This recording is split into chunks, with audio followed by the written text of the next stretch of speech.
వృషభ రాశి వారికి లేదా వృషభ లగ్నం వాళ్ళకి పర్టికులర్గా చూసుకుంటే కనుక మీకు మూడవ భావం అంటే ధైర్యము, సాహసము, అదేవిధంగా ప్రయత్నము ఈ స్థానం అంటారు. ఈ భావంలో మూడు గ్రహాలు, గురువు, శుక్రుడు ఆల్రెడీ ఉన్నారు, బుధుడు కూడా వెళ్ళి కలుస్తున్నాడు. జూన్ 23వ తేదీ నుంచి జూలై 5వ తేదీ వరకు ఈ మూడు గ్రహాలు కలిసి ఉంటాయి అక్కడ. మరి ఈ మూడు గ్రహాల యొక్క కలయిక మూలంగా మీకు కలిగేటువంటి ఫలితాలు ఏమిటి?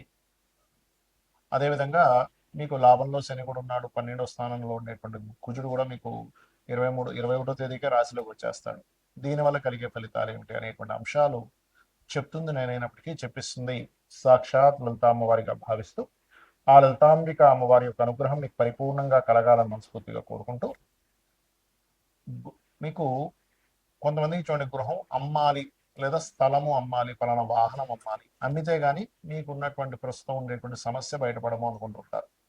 అలాగా ఏదైనా తీసేయడానికి ఇది సరైన సమయం, కొనుక్కోవడానికి కాదు. బాగా గుర్తుపెట్టుకోండి, మనం కొనుక్కోవడానికి ఒక సమయం ఉంటుంది, అమ్మేయడానికి ఒక సమయం ఉంటుంది. షేర్ మార్కెట్లో షేర్స్ అనుకోండి, గృహాలు అనుకోండి, స్థలాలు అనుకోండి, ఏదైనా ఆభరణం అనుకోండి, ఏదైనా సరే ఇది తీసేస్తే నేను కష్టం నుంచి బయటపడతాను అనుకునే వాటికి ఇది ఖచ్చితంగా మూడో స్థానంలో ఉండేటువంటి మూడు శుభగ్రహాలు మంచిదే.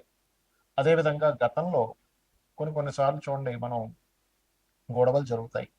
ఆ జరిగినటువంటి గొడవలు సరి చేసుకోవాలి, మళ్ళీ మాట్లాడుకొని సెట్ చేసుకోవాలనుకుంటూ ఉంటాం. ఏదో మధ్యవర్తిని పెడతాము, లేనట్లయితే మనమే వెళ్ళి ఒక సమయం చూసుకొని వెళ్ళి మాట్లాడుకుంటాం. ఈ మూడు గ్రహాలు ఎప్పుడైతే మూడో స్థానంలో ఉన్నాయో, మీకు గతంలో జరిగిన కొన్ని వివాదాలు, కొన్ని మిస్అండర్స్టాండింగ్స్, మిస్కమ్యూనికేషన్స్ క్లియర్ అవ్వడానికి ఇది సరైనటువంటి సమయం మీరు మాట్లాడుకున్నట్లయితే.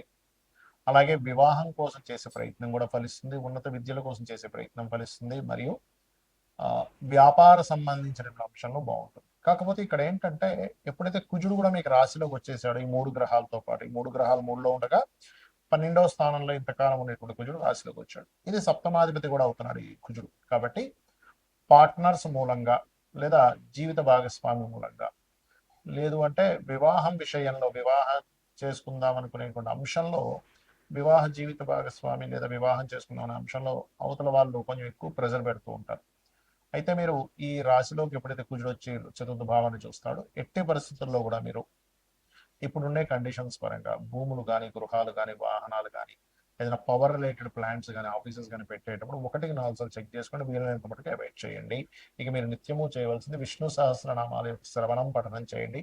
ఒక రకంగా ఈ మూడు గ్రహాల కలయిక, పంచమాధిపతితో 2 శుభగ్రహాల కలయిక మంత్ర సాధన చేయడానికి కూడా మంచి ఫలితాలను ఇస్తుంది. మీకు మీనము వారికి కనుక చూసుకున్నట్లయితే, మీకు జూన్ 23వ తేదీ నుంచి జూలై 5వ తేదీ వరకు గురువు, శుక్రుడు, బుధుడు ఈ మూడు గ్రహాలు, మూడు శుభగ్రహాలు పంచమ స్థానంలో కూర్చుంటున్నాయి.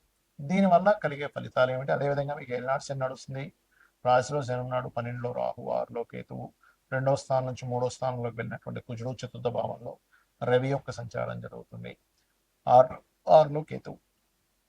మరి ఈ ఏనాడు శని ప్రభావం ఎలా ఉండబోతుంది? మూడు గ్రహాల యొక్క కలయిక మీకు ఎటువంటి మంచి ఫలితాలను ఇవ్వనుంది అనేటువంటి విషయాలు చెప్తుంది నేనైనప్పటికీ, చెప్పిస్తుంది సాక్షాత్ లలిత అమ్మవారిగా భావిస్తూ, ఆ లలితాంబిక అమ్మవారి యొక్క అనుగ్రహం మీకు పరిపూర్ణంగా కలగాలని మనస్ఫూర్తిగా కోరుకుంటూ, పంచమ స్థానంలో ఎప్పుడైతే ఈ గ్రహాలు ఉన్నాయో, ఇది ప్రధానంగా మీరు తీసుకునే నిర్ణయం.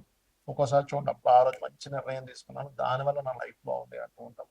మంచి డెసిషన్ తీసుకోవడానికి చాలా బాగుంటుంది. ఒకటి, రాజకీయ నాయకులకి చాలా అనుకూలమైనటువంటి స్థితిగతులు ఇది.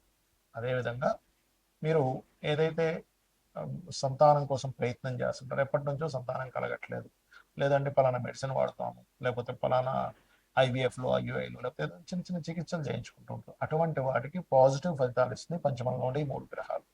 సంతాన అభివృద్ధి, ఆల్రెడీ సంతానం ఉన్నారు వాళ్ళకి కొంచెం చదువు మీద ఇంట్రెస్ట్ కలగడం కానివ్వండి, వాళ్ళ యొక్క దుర్వ్యసనాలు మారడం కానివ్వండి, సంతానానికి ఏదైనా హెల్త్ ఇష్యూస్ ఉంటే అవి క్లియర్ అవ్వడం కానివ్వండి, వాళ్ళ విషయంలో కొన్ని శుభవార్తలు వినడం, అదేవిధంగా కొంతమంది స్నేహితుల ద్వారా కూడా కొంత మంచి ఫలితాలు రావడం, మీ యొక్క లవ్ ప్రపోజల్స్ ఏవైతే ఉంటాయో వాళ్ళకి పెట్టినప్పుడు వాళ్ళు యాక్సెప్ట్ చేయడము, క్రియేటివ్ ఫీల్డ్లో రాణించడం, ఇటువంటివన్నీ కూడా పంచమంలో ఉండేటువంటి ఈ మూడు గ్రహాలు మీకు అనుకూల ఫలితాన్ని ఇస్తున్నాయి. అయితే ఇక్కడ 2లో ఉండేటువంటి కుజుడు ఎప్పుడైతే 3లోకి మారిపోయాడో, కొంత కుటుంబ సంబంధించిన వ్యవహారాల్లో ఉండే గొడవలు కూడా తగ్గుతాయి. 3లోకి మారినందుకు కొంత ధైర్యంగా కొన్ని నిర్ణయాలు తీసుకుంటారు. విదేశాలు వెళ్ళడానికి 12లో ఉండే రాహు అనుకూలిస్తున్నాడు మీకు. కాకపోతే నిత్య జీవితంలో కొన్నిసార్లు చూడండి, డైలీ లైఫ్లో ఉండే కొన్ని ఆటంకాలు మాత్రం ఏర్పడుతూ ఉంటాయి. దానికి ఏం చేయాలి అంటే, మీరు కేతు 6లో ఉన్నందుకు డైలీ లైఫ్లో మీరు ఏ పని ప్రారంభిస్తున్నా, ఎక్కడికి వెళ్తున్నా, ఏ పని చిన్న పని ప్రారంభించినా, చిన్న పని అనుకుంటున్నా, ఒక్కసారి మనసులో ఎప్పుడు కూడా గణపతిని ధ్యానం చేయండి.